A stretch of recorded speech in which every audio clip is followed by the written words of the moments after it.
Welcome viewers, Dr. Jason W. Morrison, Theologist, New South Wales, Australia. We are doing Watchtower Study Edition, November 2019. It's New Year's Eve. We're up to the heart-to-heart communication. A very strange article this, and I'll show you the reasons why. Paragraph 8. We might find it difficult to open up to others because someone might have hurt us in the past. And that's a very, very good reason not to open up to others. If someone's hurt you in the past, then that's a very, very good reason to be very careful about who you're going to share your important parts of yourself with. You've got to protect your privacy. Now, this is trying to undermine to a certain extent your ability to be very careful about who you speak to. And what this is actually doing is it's provoking backbiting and gossip and all this other stuff, because if people know too much, this is where all the slander and other things come from. Or we may feel that we lack the time and energy to cultivate close relationships. Well, the fact of the matter is that could be the truth. You can't be everything to everyone. However, we should not give up. Give up what? Just have a normal, structured life. If we want our brothers to stand by us when trials come, now this is conditional. This is a conditional statement.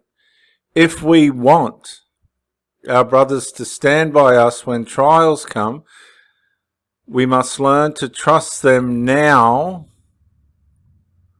with our thoughts and feelings. I don't agree with that statement. I'm sorry. No. Trusting people with your thoughts and feelings is a very exclusive privilege for someone to have. You've got to be very careful, as it said here, who you share your thoughts and feelings with, because you'll be betrayed. You'll be undermined. It gives people, as a matter of fact, if you're not careful, it empowers people to undermine you. And that is an important step toward becoming true friends. No, it's not necessarily. If you're on a soccer team with someone, you don't get there spewing out all your thoughts and feelings about everything. The proverb says a couple of times that even a fool's counted wise if he holds his tongue. What's this say? Now, that you have purified yourselves by your obedience to the truth, that's the finished work of the Lord Jesus Christ, knowing that all your issues between yourself and God have been resolved for time and eternity, never to be worried about again, with unhypocritical brotherly affection. You've got to be careful what this sort of affection is suggesting and how it's interpreted. Unhypocritical brotherly respect might be a better word. As a result, love one another intensely from the heart. You've got to get this in its right perspective. There's 4 types of love. There's love toward God. There's your family love. There's friends love. And then there's another love. I forget what it is. Storge, Philios, Agape. And there was another one. I can't think of it offhand, but you've got love for God, love for people, family love, and then I think it's parental love, or one of those. But you've got to keep it in its right perspective. You can't just spew your thoughts and feelings out to everyone, because you're going to exhaust yourself and come undone. Jesus showed that he trusted his friends by communicating openly with them. No, Jesus, remember, he would choose James, Peter, and John to privately come with him at certain instances, didn't he? And might I just say, I no longer call you slaves, Jehovah Witnesses, Jesus said, because the slave does not know what his master does. But I have called you friends. Did you know you're the friend of God through the Lord Jesus Christ? Because I've made known to you all the things that I've heard from my Father who is Jehovah. Did you know you're God's friend? You don't owe him anything. You're his friend. If we can imitate him by sharing our joys, concerns and disappointments with others. Listen carefully as someone talks to you, and you may learn that you have many thoughts, feelings, and goals in common. Consider the example of Cindy, a sister in her 20s. She befriended a pioneer in her 60s named Mary Louise. Cindy and Mary Louise work together in field service every Thursday morning, and they talk freely with each other about a variety of subjects. I'm sure they do, and a lot of it would be whinging and backbiting prettied up. Cindy says, I enjoy having deep conversations with friends because this helps me to know and understand them better, and probably yourself.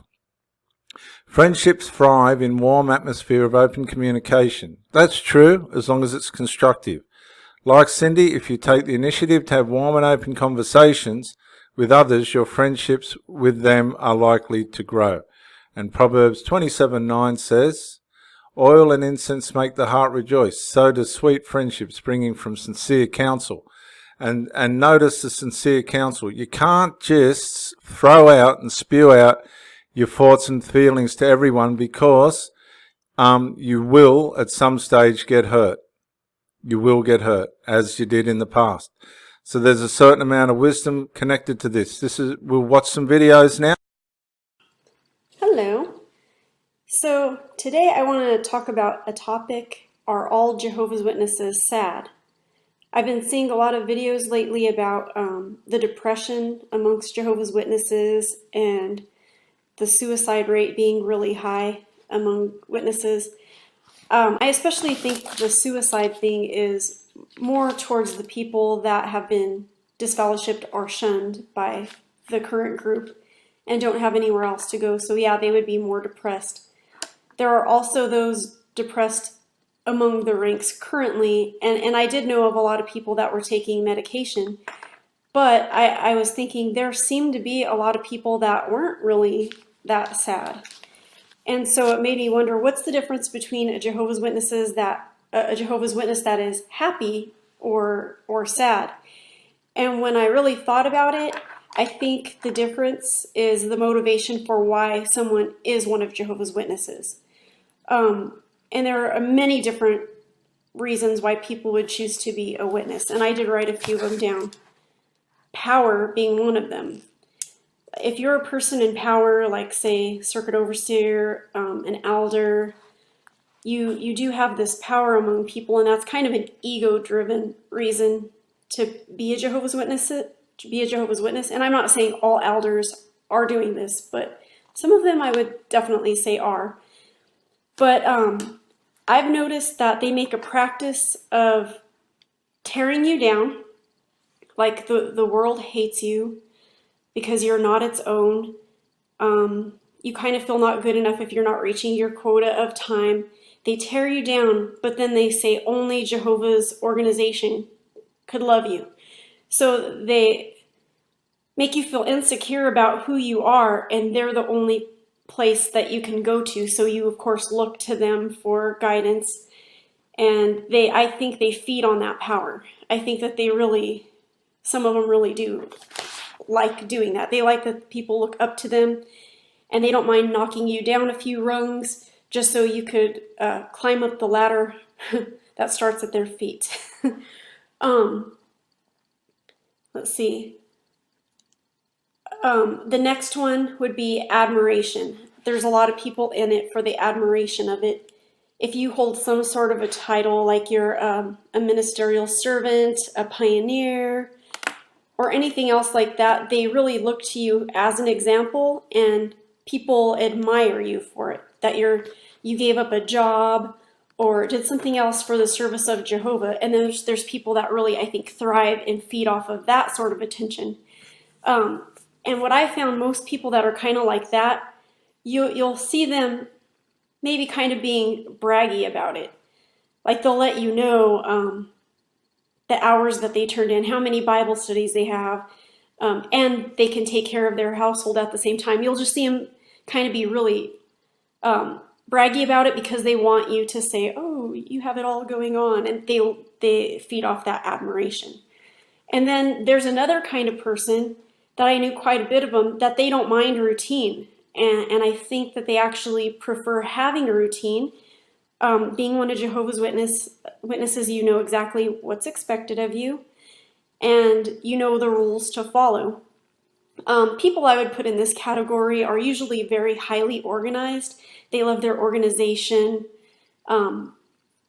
They usually have perfect backpacks. They study for all of their lessons. They just like the routine and knowing what to do.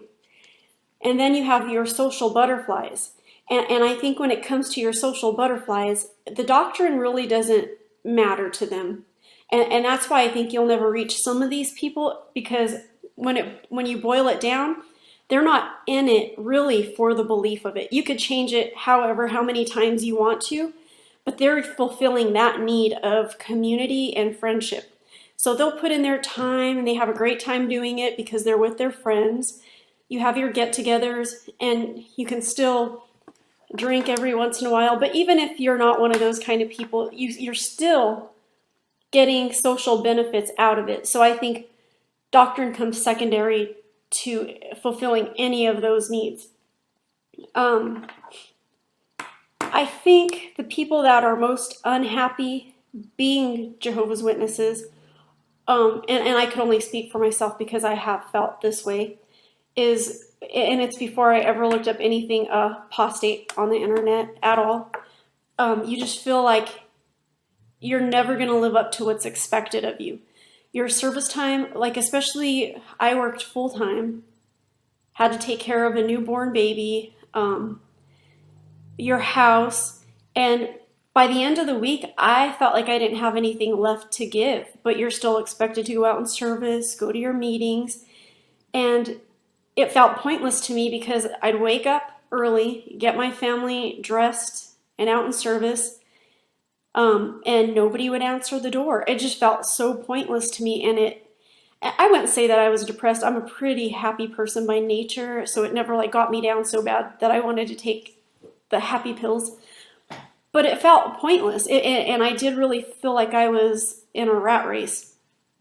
The other thing is meetings were so boring, and I'm the kind of person, I want to feel like I'm making progress and I'm learning something new all of the time, but it was so repetitive to me, and it got to the point to where there was nothing new that I was going to learn at the meetings. I mean, they'd have an occasional doctrinal change or something like that, and I think people accepted it so eagerly because it was just something novel and different, and oh, we get to do something or believe something different now, so they would accept it better.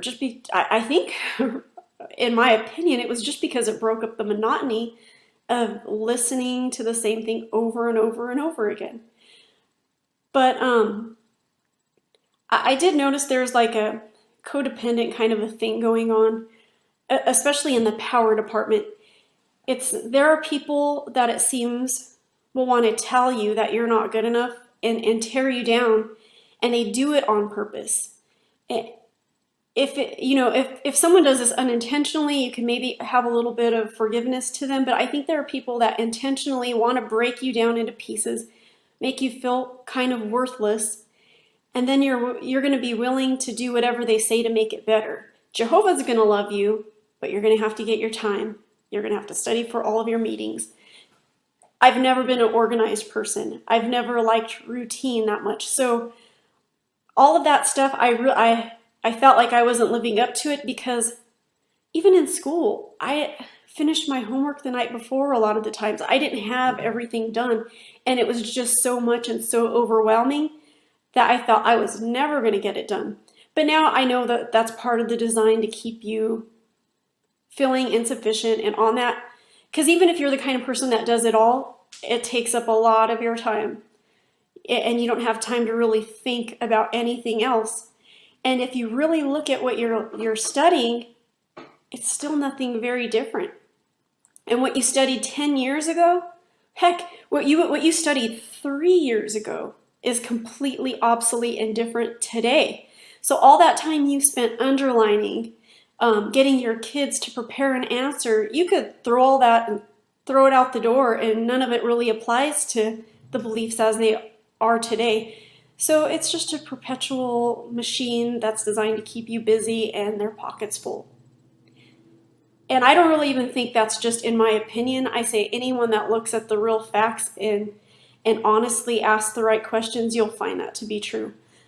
But anyway, just my thought for the day. Thank you for listening.